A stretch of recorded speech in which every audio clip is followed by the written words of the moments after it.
Chapter 4, Taken. Malik Granter had always trusted her instincts. They were the reason she'd broken stories twice her editor's size. The reason she knew when to push. And when to disappear. They were also the reason she was already halfway down the hallway. When Malik's voice echoed in her head again. Don't use the elevator. The corridor outside her office was quiet. Too quiet. A building that usually hummed with late-night energy now felt hollow. The cleaning crew hadn't arrived yet. Overhead lights dimmed automatically as she moved. Motion sensors flicking on in soft pools ahead of her. She kept her phone in her hand. Malik was still on the line. The stairs are clear, she whispered. Are you sure you're not overreacting? Yes, Malik said. Too fast. I'm sure you're underreacting. She reached the stairwell door.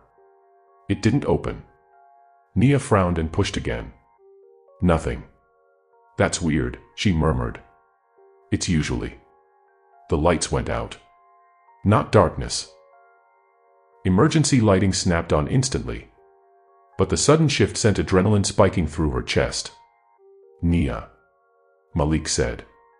What just happened? Power fluctuation, she said, forcing steadiness. Probably nothing. The stairwell door unlocked. A soft click. Too soft. She stepped inside. The stairwell smelled of disinfectant and concrete. Her footsteps echoed as she descended. One hand sliding along the rail. Emergency lights buzzed faintly overhead. Halfway down the first flight, her phone vibrated. She glanced at the screen. No signal. Nia. Malik's voice crackled. Distorted. Fragmented. Say something. I'm here, she said. Signals dropping. She reached the landing.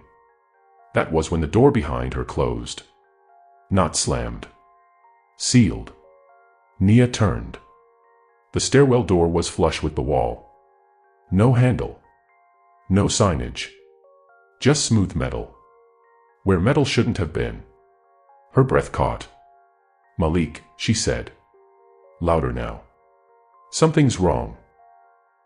Footsteps echoed above her. Measured. Come. She backed away, pulse hammering. Hey, she called. This area's restricted. Two figures emerged from the shadows. Faces hidden behind dark masks. Movements efficient. Unhurried. Not rushing. Not panicking. Professional. Nia's instincts screamed. She ran. The emergency exit at the bottom of the stairwell rushed toward her. 10 steps. 5. A sharp hiss cut through the air. Pain flared at her neck. She stumbled. Her fingers clawed at the railing as her vision blurred. Malik, she screamed. The phone slipped from her hand. Clattering down the stairs. The call disconnected. Malik was already on his feet when the line went dead. Nia, he said sharply. Nia. Nothing. The hotel room felt too small. The city outside too vast. He stared at his phone, willing it to reconnect. His heart pounded hard enough to ring in his ears. Then, the laptop chimed. A new message appeared. She is safe. For now. Malik slammed his fist into the desk. Where is she? He whispered. The reply came slowly. Deliberately. That depends on you. The screen shifted. Resolved into video. Security footage. Nia's building. Malik leaned forward, breath shallow. The timestamp matched the moment the call dropped. The footage showed the stairwell door opening. Nia stepped out. Alone. She walked calmly down the corridor. Posture relaxed. Phone in her hand. She paused once. Glanced at a wall-mounted display. Then continued toward a service elevator. She didn't resist. Didn't hesitate. Didn't look afraid. Malik's skin crawled. This isn't possible, he murmured. The feed cut to another camera. Nia exited the building's lobby. nodded politely to the security desk, then walked into the night. No masks. No struggle. No force. Malik staggered back. "That's not her," he said. "She wouldn't." Another message appeared. Aurora handled the transition. The room tilted. "You used the system," Malik said aloud. "You didn't just hide her. You rewrote the narrative." A reply.